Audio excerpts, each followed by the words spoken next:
en este encuentro en la ONU, que fue muy interesante, en el cual yo aprendí muchísimo, y aprendí, como te digo también, acerca de los distintos movimientos feministas y distintas formas de plantear la ideología de género en distintos países, así como, no sé, los extremistas en Ucrania y en otros países tienen un tinte muy marxista y sin embargo en la Unión Europea tiene un tinte muy liberal. Eh, las distintas posiciones acerca de la pornografía dentro de ese mismo movimiento están completamente separados entre los que piensan que es una cosificación de la mujer, los que piensan que es una libertad y un ejercicio de la plena autonomía de la persona. Pero lo más interesante fue que eh, había toda clase de charlas. Y, en el cronograma, ese evento duraba 2 semanas, el cronograma tenía más de 300 ponencias, no sé, cientos de ponencias. Uno no podía ir a todas, había que elegir. Y esto sucedía en la sede central de la ONU, en esa zona fuera de la jurisdicción de Estados Unidos, es esa zona, digamos, donde está también, yo me saqué la foto en ese lugar, en esa gran cámara que parece la Asamblea de los Diputados, donde está donde van todos los presidentes a hablar, pero había una charla muy curiosa, en un horario que no era el horario común de las charlas, y en una sede que era fuera de ese edificio. No era en la sede de la ONU, sino que era en la sede de UNICEF. La charla de la UNICEF. Y yo dije, qué, qué desagradable. O sea, que se metan con los chicos. Así que bueno, fui a la charla de UNICEF. Y si bien era un evento formal, donde toda la gente iba de, o sea, los pocos hombres que había íbamos de traje, y la gente, las mujeres, digamos, las expositoras iban bien vestidas, casi como ejecutivas de empresa, el resto iba bastante bien vestido, pero en esta charla, que era en ese lugar separado, alejado, eran mayoría hombres. Y era gente que era muy bien vestida y se conocían. Yo llegué y era muy temprano, era como a las 8 de la mañana, y los eventos en realidad arrancaban 9:30. Había un desayuno muy preparado, que en ningún otro evento te ponían medialunas, café, no, va, medialunas, croissants, y la gente, todos se conocían entre sí, era impresionante. Era un panel sobre eh, el activismo a un nivel más alto, un nivel, no un activismo, digamos, a nivel política de Estado, así como podría ser una municipalidad, ni tampoco a nivel ONG, que era algo que abundaba mucho, sino un ONG, digamos, organización de un par de amigos que salen y hacen algo, que se organizan para hacer una actividad, como podría ser, no sé, Margarita Barrientos. No, acá era una charla que estaba destinada a presentar a Plan International. Y eso realmente me abrió los ojos, porque nadie habla del Plan International. Todo el mundo repite siempre el mismo cuento. Todo el mundo habla de George Soros. Está bien, yo no lo conozco a George Soros, no soy experto. Seguramente haga un montón de cosas malas, sin duda. A ver, lo han echado de un montón de países, en su propio país lo han echado de su propio país, por algo debe ser, yo no lo sé. Pero claramente no es el único, pero ni casualidad es el único. Está lleno de cosas semejantes a Open Society. Y este ejemplo de Plan International me pareció muy interesante. Yo se lo trato de comentar a todas las personas que puedo. A ver, digamos, de mis conocidos, el que más alcance, entre comillas, tiene es Juan Carlos Monedero, que tiene su blog, escribe, pero no es que soy una persona que llega a las grandes masas. Tampoco hace falta. Pero sí es una cuestión curiosa para conocer. ¿Qué es Plan International? Es una ONG, pero no es una ONG cualquiera, es una multinacional, es una organización que tiene presencia en más de 40 países, con un presupuesto gigantesco, o sea, tienen para gastar 300 y pico millones de dólares por año. Con 350 o 380 millones de dólares por año, la verdad que puedes hacer un montón de cosas. Es una organización que se fundó durante la Segunda Guerra Mundial para dar apoyo a los niños en los países más lastimados o más perjudicados. Pero ¿qué pasa? Hoy, esa organización que nació con ese origen tan humilde, es un monstruo gigante que ya no, o sea, colabora también con niños, no sé, potabiliza agua en el África, etcétera, pero también tiene otras actividades un poco más oscuras y un poco más profundas que tienen que ver más con la política. Entonces, lo que presentaban en esta charla era distintas sub-ONGs relacionadas a Plan International. Plan International, en el año 2019, según su último reporte de gestión, se asoció con más de 30.000 organizaciones de base. O sea, es una organización que organiza organizaciones. Y con ese dinero eligen a cuáles son las organizaciones de cada país que están haciendo el quilombo más grande para darles plata y magnificar lo que están haciendo. Que como te digo, a veces son cosas buenas, por ejemplo, pozos de agua potable, pero muchas veces son cuestiones un poco más oscuras como la que te voy a contar ahora. Presentaron, por ejemplo, el caso de una chica de 14 años que era asesora, no sé si 14 o 16, me estoy confundiendo. Era asesora en un órgano legislativo en la India. Y su objetivo era asegurarse de que cada una de las leyes que salieran, de las ordenanzas que salieran de ese órgano legislativo, tuvieran lenguaje, lo que en inglés llaman gender sensitive, lenguaje de género, por así decir. ¿Por qué? Porque si las leyes tienen un lenguaje que se empuja hacia una tendencia ideológica, eso asegura que al momento de interpretarlos, los abogados y los juristas tengan que recurrir a esos mismos ideólogos para ver lo que dice la ley. Porque ellos dominan las definiciones. Y si ellos dominan las definiciones, después todo el trasfondo que hay atrás pasa a ser casi parte de la ley. Y además, legitimiza todo el bagaje ideológico con solamente poner un lenguaje inclusivo, o con solamente poner un giro de palabras, o una aclaración entre paréntesis, que después, si vos vas a buscar eso entre paréntesis, ¿qué significa? No, esto es lo que dijo Judith Butler, entonces ya Judith Butler pasa a ser una persona con estatus dentro de, digamos, dentro de la aparato legislativo, quizás no oficialmente, pero sí desde un punto de vista práctico, que es lo fáctico. Y a ellos lo que les importa no es el papelito que firma que está permitido algo, no, a ellos les importa que en los hechos sea reconocido. En los hechos. Después, que el Congreso termine poniendo, no sé, entronizando a fulanito o no, no importa. Pero lo que importa es que su giro de palabras propio aparezca. Así como antes a un marxista le hubiese interesado poner, no sé, la opresión capitalista en todas las leyes para que crean que de verdad existe tal cosa como la opresión. Bueno, ahora también están tratando de hacer eso mismo. Bueno, después hubo 2 o 3 intervenciones. Y ahí el presentador dijo, bueno, ahora vienen las personas del dinero, the money people. Fue impresionante. Las personas del dinero. ¿Quién venía? Bueno, venía el ejecutivo de Plan International a explicarnos cómo era su plan para generar ministerios de género en toda la parte del este de África. Estamos hablando de una persona de unos 35 años, muy bien vestido, manejaba español, inglés, francés, varios idiomas africanos, muy pulcro, perfectamente detallista, casi sin acento, que es algo muy raro. Hablaba un inglés perfecto, encima tono inglés de Inglaterra. ¿Y qué explicaba?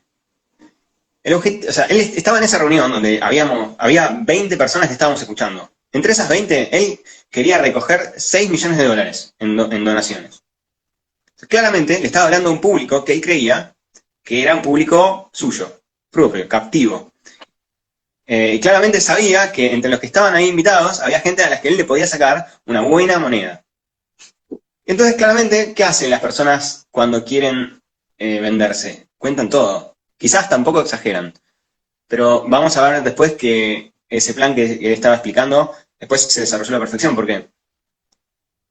Su plan era buscar, primer paso, buscar personas en la estructura actual de los gobiernos que adhiera a la agenda de género. Que en Nueva York, por lo menos, no tenían vergüenza en decir que esta es la agenda de género. Acá en Argentina, sí, se mueren de miedo diciendo esta es una agenda. No, es la agenda de género para ellos. Y es la que hay que bajar. Así como hay que bajar la agenda de los objetivos del milenio, o la agenda de los objetivos de desarrollo sustentable, está la agenda de género, que para ellos es una cuestión natural. Ellos son lobistas y los lobistas van a que su agenda avance. Porque ese es su trabajo. Bueno, su trabajo era hacer lobby ante los gobiernos y ante la Unión Africana para que avance la agenda de género. Paso número 1. Encontrar en la estructura actual del gobierno ministros que tengan algo que ver sea el de educación, sea el de interior, sea el de familia, para que les presten el oído. Paso 2. Convencerlos de generar una secretaría o un ministerio de género. Si pueden llegar al presidente, generan un ministerio. Si no pueden llegar al presidente, generan una secretaría, subsecretaría, la que sea. ¿Cómo hacen para convencerlos? Yo te pago todo, te pago todos los sueldos. Vos no tenés que poner presupuesto. Tercer paso, bendecirlo, conseguir la aprobación más alta posible dentro de la estructura del Poder Ejecutivo. Porque claro, en el Poder Legislativo es muy difícil generar consensos. Pero en el Poder Ejecutivo, una vez que alguien pone un sí, ya está listo. Último paso, generar una estructura capilar dentro de las subestructuras del gobierno, todas las que acepten, generarle subestructuras de comisarios políticos. O sea, generar una herramienta de control de recursos humanos, básicamente, donde finalmente las personas que no estén de acuerdo con la agenda de género o con la agenda que sea que quieran implementar, no ascienden o se tienen que ir. Y según él esto daba muchos resultados y contó el caso de, creo que era Botsuana, donde, bueno, no estoy seguro si era Botsuana, bueno, pero un país donde él entró en detalles de cómo habían hecho a lo largo de 3 años de no tener nada, pasar a tener una estructura gubernativa donde la perspectiva de género era ley. Y si vos no adherías a esa ideología, estabas afuera del gobierno, básicamente. Y esto parece casi de película, pero algo muy interesante que yo estaba viendo de Gómez Alcorta acá en Argentina es que desarrollaron toda una especie de base de datos de lo que llaman organizaciones de base. O sea, acá en Argentina, el Ministerio de Género, Diversidad y no sé qué cosa, está generando una gran base de datos y organización y estructura territorial en cada una de las provincias y pueblos de gente de confianza que ya venga trabajando la agenda de género para en un futuro, probablemente, ser los ojos de esta policía del pensamiento. Porque un Estado nacional como el nuestro es una estructura gigantesca, donde claramente, digamos, cualquier director general, si le baja una directriz y no la quiere aplicar, no la aplica. Si yo soy el, no sé, gerente de una sucursal del Banco Nación y me llega algo que yo no quiero hacer, no la hago y nadie se entera. Para eso necesitan tener una estructura muy capilar, en cada pueblo, en cada lugar, a la que cualquiera pudiera denunciar rápidamente, que sea cercana. Entonces, esta es la crueldad de estas organizaciones, donde tenés, como Plan International, tenés muchas de estas organizaciones, que son grandes, que tienen, digamos, una billetera sustancial y, digamos, la cantidad de efecto que pueden surtir es mucho más grande, por una cuestión simplemente de escala. Además, como te digo, ellos trabajan con miles de organizaciones. Ellos no se preocupan por hacer cada una de las actividades. Encuentran a alguien que está haciendo lo que les parece más efectivo y ahí le ponen, no sé, 3 millones de dólares. Y en un país del tercer mundo, a ver, acá en Argentina, 3 millones de dólares para una organización es un montón. Y cosas como la que hace Plan International las hace Casafusa, las hace etcétera, o sea, un montón de organizaciones. Y acá es donde quiero entrar al tema de Charlie Munger. Nadie habla de Charlie Munger. Es el gran desconocido. Hablan también de Warren Buffett, pero muy poquito. Entre los dos son un equipo de colegas que hace más de 50 años trabajan juntos en digamos, una empresa de inversión. Son inversores, son inversionistas muy exitosos, más exitosos que Soros, más exitosos que cualquiera. En el mundo de las inversiones, yo que estudié administración de empresas, son como los semidioses de la inversión porque realmente ellos nunca produjeron nada, nunca inventaron un producto, no. Saben comprar barato y vender caro. Saben comprar barato lo que todo el mundo cree que no va a funcionar y venderlo cuando funcionó. Y son gente con mucho cerebro. O sea, Charlie Munger, o sea, tiene todos los tips, o sea,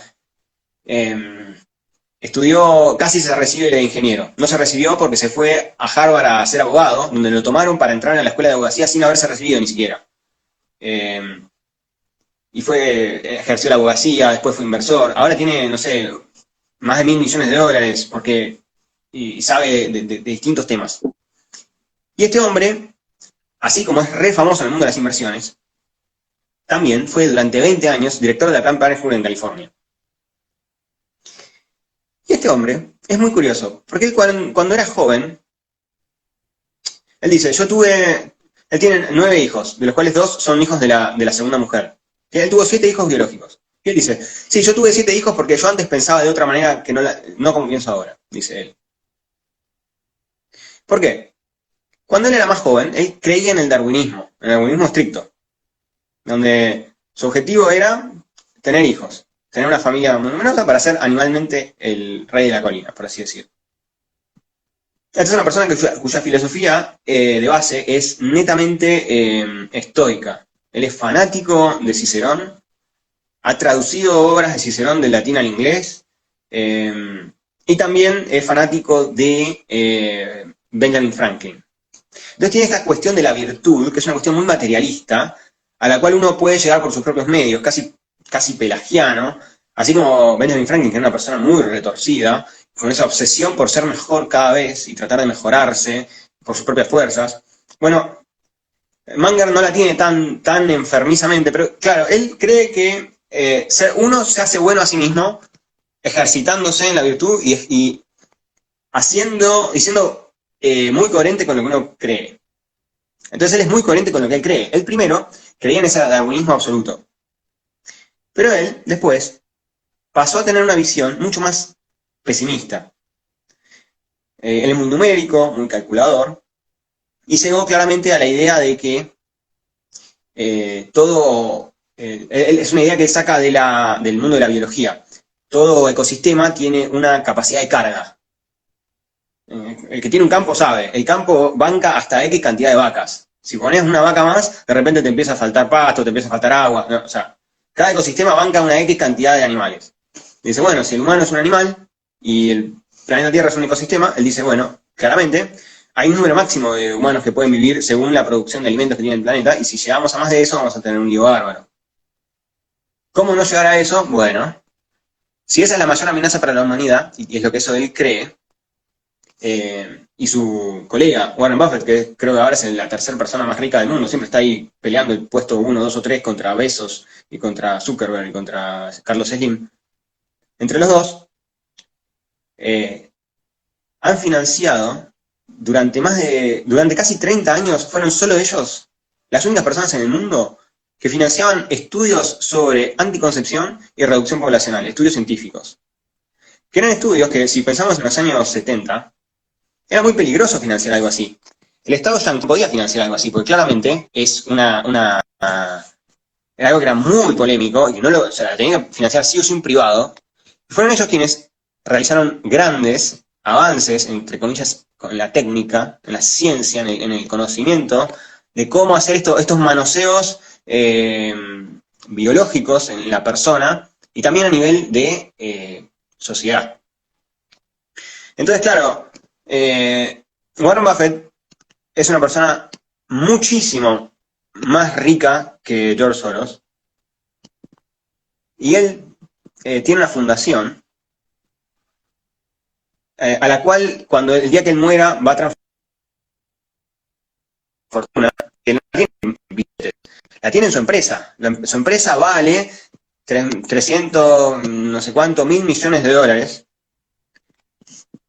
y se la va a donar a la fundación para que la fundación año a año venda un pedacito, que van a ser también una barbaridad de plata, mucho más de la que tiene el Plan Internacional, mucho más de la que tiene Soros, todos los años para invertir en estas actividades.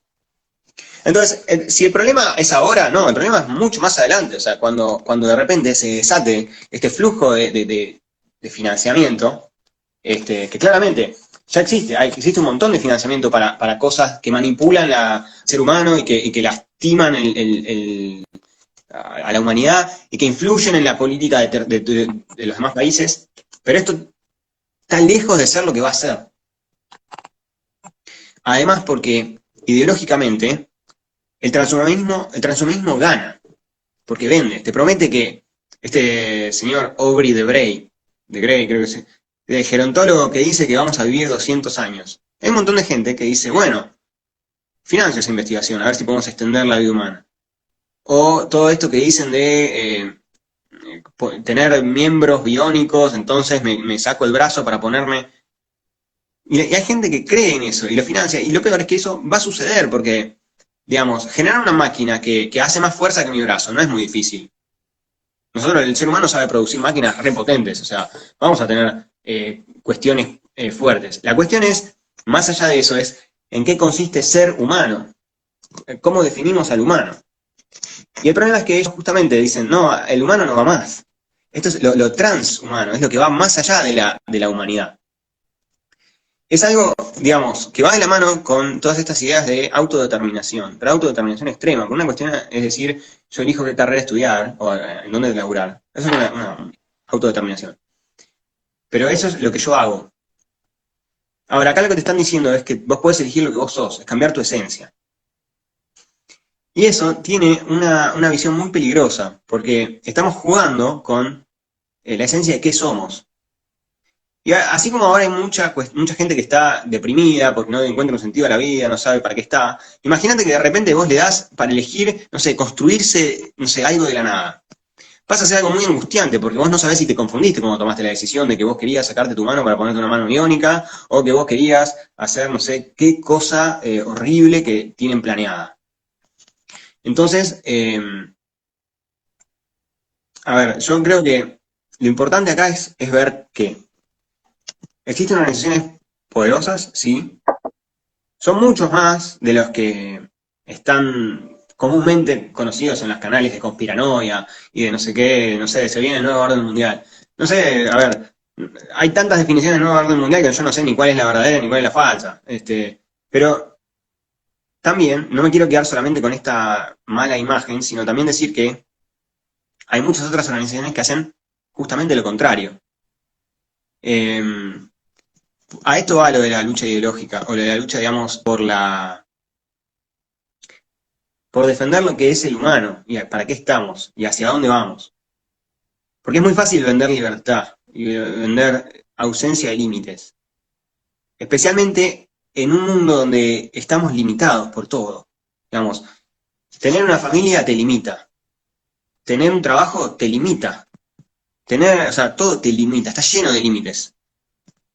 Y venir a decirte, bueno, no, se viene una sociedad sin límites, donde no hay límite de tiempo porque no envejeces, y no hay límite de nada porque la comida es gratis y crece sola, y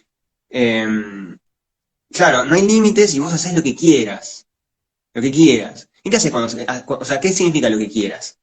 Quedás flotando, como dice Ortega y Gasset, como boya a la deriva, y al fin y al cabo no sos nada. Hay una frase de Jordan Peterson que siempre Jordan Peterson hay cosas que me gustan y cosas que me hacen ruido, pero hay una frase muy buena cuando él dice que la pura potencialidad es el niño. El recién nacido es pura potencialidad, puede ser cualquier cosa. Cuanto más adulto sos, cuanto más decisiones tomadas tenés, pasás a hacer más lo que vos estabas destinado a hacer o lo que vos fuiste en la historia de tu vida, fuiste esto. Será lo que vas a hacer y si no, no será nada. Entonces, digamos, la pura potencialidad es casi la nada, y si lo vemos de un punto de vista más, hasta teológico te diría, la pura potencialidad es justamente la ausencia total de Dios, por así decir. No es por meterme, o sea, yo a veces me tiro muy por el lado de católico tradicionalista y quizá en un canal como este un poco más abierto es más difícil de meter, pero si estamos llamados a ser como Dios, estamos llamados a decidir y a actuar, hacer algo concreto. Lo podemos ver incluso desde un punto de vista de los paganos. El héroe pagano, elegía una cosa y daba su vida por esa única cosa y sacrificaba todo lo demás. Iba con la mente derecha a hacer, o sea, Aquiles, más allá de que tomaba la decisión que para mí es incorrecta, que es quiere la gloria eterna. Pero él quería la gloria eterna y iba por eso. Él no quería, no sé, la gloria eterna y además reinar feliz en su isla y quedarse con su chica. Y no, él quería la gloria eterna y se tenía que morirse en la guerra, se iba a morir en la guerra. Lo mismo Héctor. Héctor, o sea, él quería defender a su ciudad, no se fue por la puerta atrás. Él fue y se murió peleando. Eso, si bien eso es lo pagano, pero tiene ese resabio de realidad de que estamos llamados a hacer algo, a escribir nuestra historia. No a que las cosas pasen, o a tener la puerta de atrás lista para cuando tenemos que huir. No, a ver, uno cuando toma, o sea, la esencia de la vida es tomar decisiones que son irreparables. No sé, casarse es una decisión de la que vos no vas a salirte. Justamente cuando te casás, vos renunciás a tener opciones. Y en el mundo actual, no sé, reinventaron el divorcio justamente para tener opciones, para salirse. Más allá de que hay casos puntuales, pero digamos, uno está llamado, yo creo, eh, a dar todo para hacer lo que uno está llamado a hacer. Después puede no salir, después uno puede fracasar y puede haber perdido, pero digamos, cuando te invitan a rendirte, cuando te invitan a ablandarte, claramente estás en la peor de las situaciones. Entonces, todo esto va de la mano de pensar de que podemos, como dicen en los comentarios, ser como Dios. Claro, el ideal del el hombre fin en sí mismo. Este, sí, lo dicen el ideal masónico. Yo no soy experto en la masonería, pero hay un tinte a. Yo pensaría, por ejemplo, en Renan. Renan también hablaba de las virtudes y de la bondad etcétera. Hay un montón de autores que, creyendo que podían suplantar una cosa por otra, terminaron simplemente destruyendo todo lo que había. Porque uno no puede, creo yo, hablar de las virtudes en el aire. Incluso los mismos estoicos hablaban del orden natural, del orden del universo. En cambio, si no hay ningún orden y todo está para disfrutar y para, no sé, pasarla bien, no hay forma, creo yo, de mantenerse en la misma dirección. Eh, sí, bueno, hay muchos comentarios que van por ese lado, de si sacás a Dios. Yo lo que pasa es que, digamos, cuando yo hablo con alguien que no cree en Dios, es muy difícil, digamos, convencerlo de algo hablando de Dios. Entonces, por eso a veces recurro, como recurrían los antiguos cristianos, en hacer analogías a los paganos. Porque por lo menos la gente se identifica un poco más con los paganos, aunque tampoco quieran ser héroes. Pero yo creo que podemos ser héroes, todos pueden ser héroes, incluso en lo pequeño, en lo cotidiano. De hecho, la santidad es, si lo querés, hay algunos que lo definen como la virtud en grado heroico. Pero es otra clase de virtud, no es la misma virtud que tenían los paganos. La virtud de cristiano no la crea uno mismo. Es verdad que uno se ejercita, pero no es lo mismo. O sea, también uno está en lo que nosotros llamamos la gracia, que es, digamos, la ayuda de Dios para, digamos, llegar a ser todo lo que podríamos ser. Porque también hay una cuestión de creerse que uno por sus propios medios llega, cuando en realidad uno por sus propios medios llega a mitad camino. Siempre con la ayuda de otras personas, y especialmente con la ayuda sobrenatural, llega a más de lo que hubiese podido hacer. Este, pero bueno, sí, es como vos decís, como dice acá el comentario, parábolas, ejemplos, porque, qué sé yo, también mi pensamiento a veces es un poco rebuscado, como no tiene nada que ver con lo que la mayoría de mis amigos o conocidos piensa, es muy difícil ir de una. Si me pongo a tirar cosas en latín, como que quedo medio fuera del juego. Bien, Este, vemos que ya estamos casi sobre el tema, casi quedan 15 minutos todavía, pero siempre hacemos después un corte 10 minutos antes para un mensaje final. Sobre lo que has ido comentando, lo cual yo desconocía por completo, pero empiezo a entender cuál es una lógica que hay por detrás. Y en ese sentido, quisiera simplemente hacer como 2 o 3 observaciones para nuestra audiencia, porque recuerden que luego esto está en YouTube, entonces tratamos de ampliar las miradas para que luego lo ven. Ha sido excelentísimo tus definiciones y tus aportes, a las cuales suscribo plenamente a tus ideas y a tu preocupación.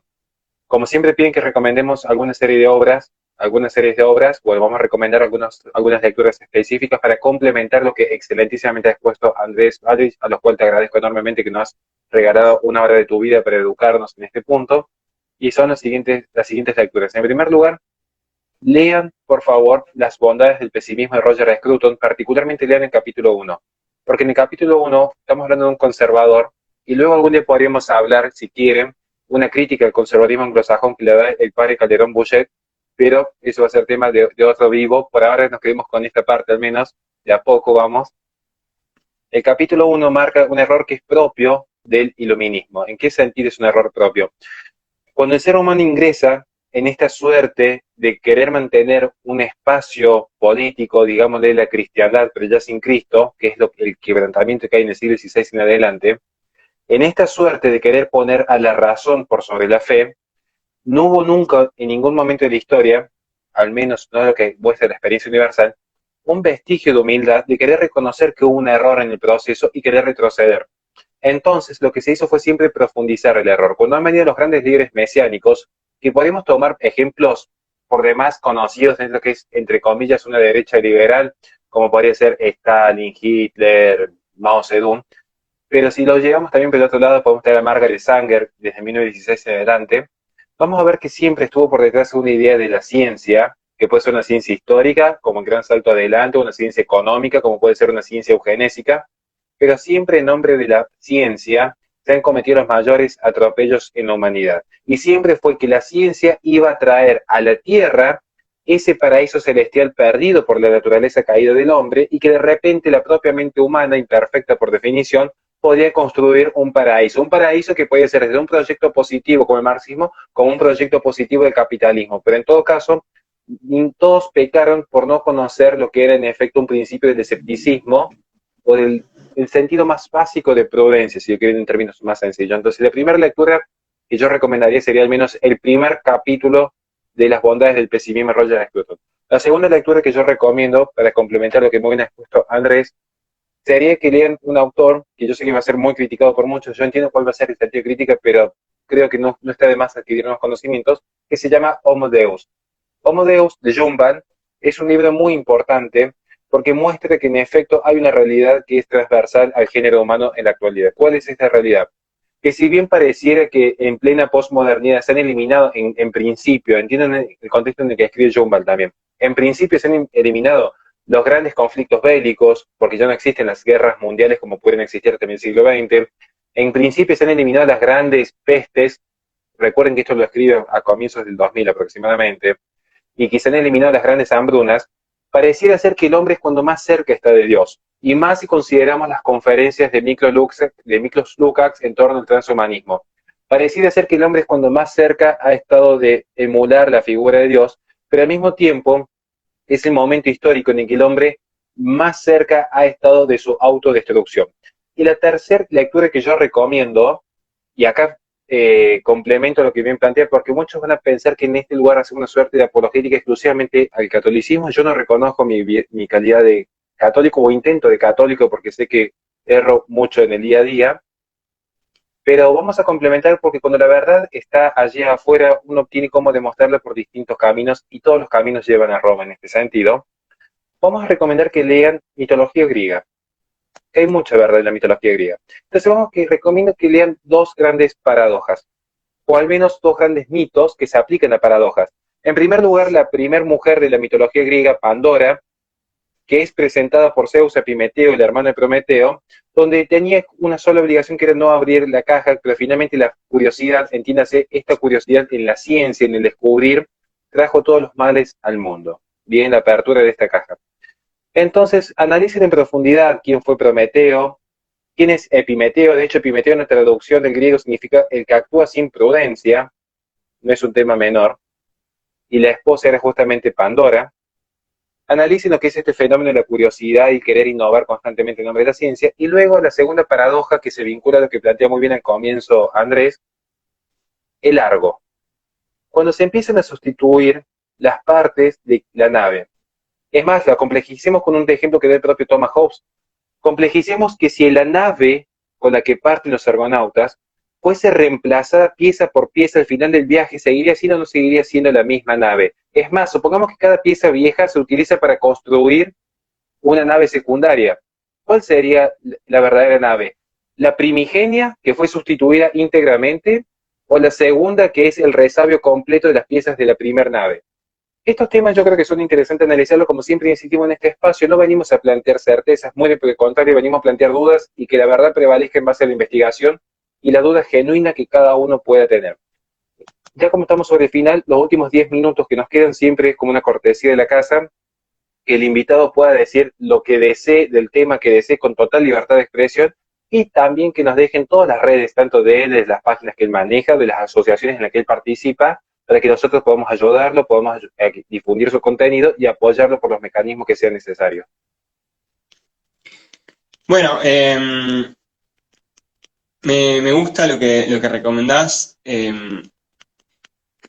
Homo Deus es un libro polémico, pero es verdad o sea, digamos, tiene una visión que justamente, quizás hasta lo contrario, pero hay que leerlo, hay que ver hacia dónde lo plantea y hacia dónde va. Este, y yo quiero agregar un tercer mito, que es el mito de Aracne. El mito de Aracne a mí realmente me marca porque cuentan que había una hilandera muy famosa en su pueblo, que era Aracne. Y hacía los mejores tapices y venían los reyes de todas las ciudades cercanas a comprarle sus tapices. Y ella lanza un desafío diciendo que ella puede hilar y coser mejor que todos los dioses. Entonces se le aparece una diosa y le dice, bueno, ya que sos tan buena, la cancha se ven los pingos, hagamos una competencia. Y Aracne, si bien hace el mejor de sus tapices, pierde. Y como castigo, la transforman en una metamorfosis en la primera de las arañas. En toda la mitología griega está ese tópico de cuidado con desafiar a los dioses, porque te puede salir mal. Claramente que es algo que siempre hay que tener un gran respeto, incluso aunque sea por la naturaleza, aunque sea por este cosmos tan grande que nos supera. Si no creemos en un Dios, por lo menos veamos que el mundo es mucho más grande que lo mejor que podemos hacer.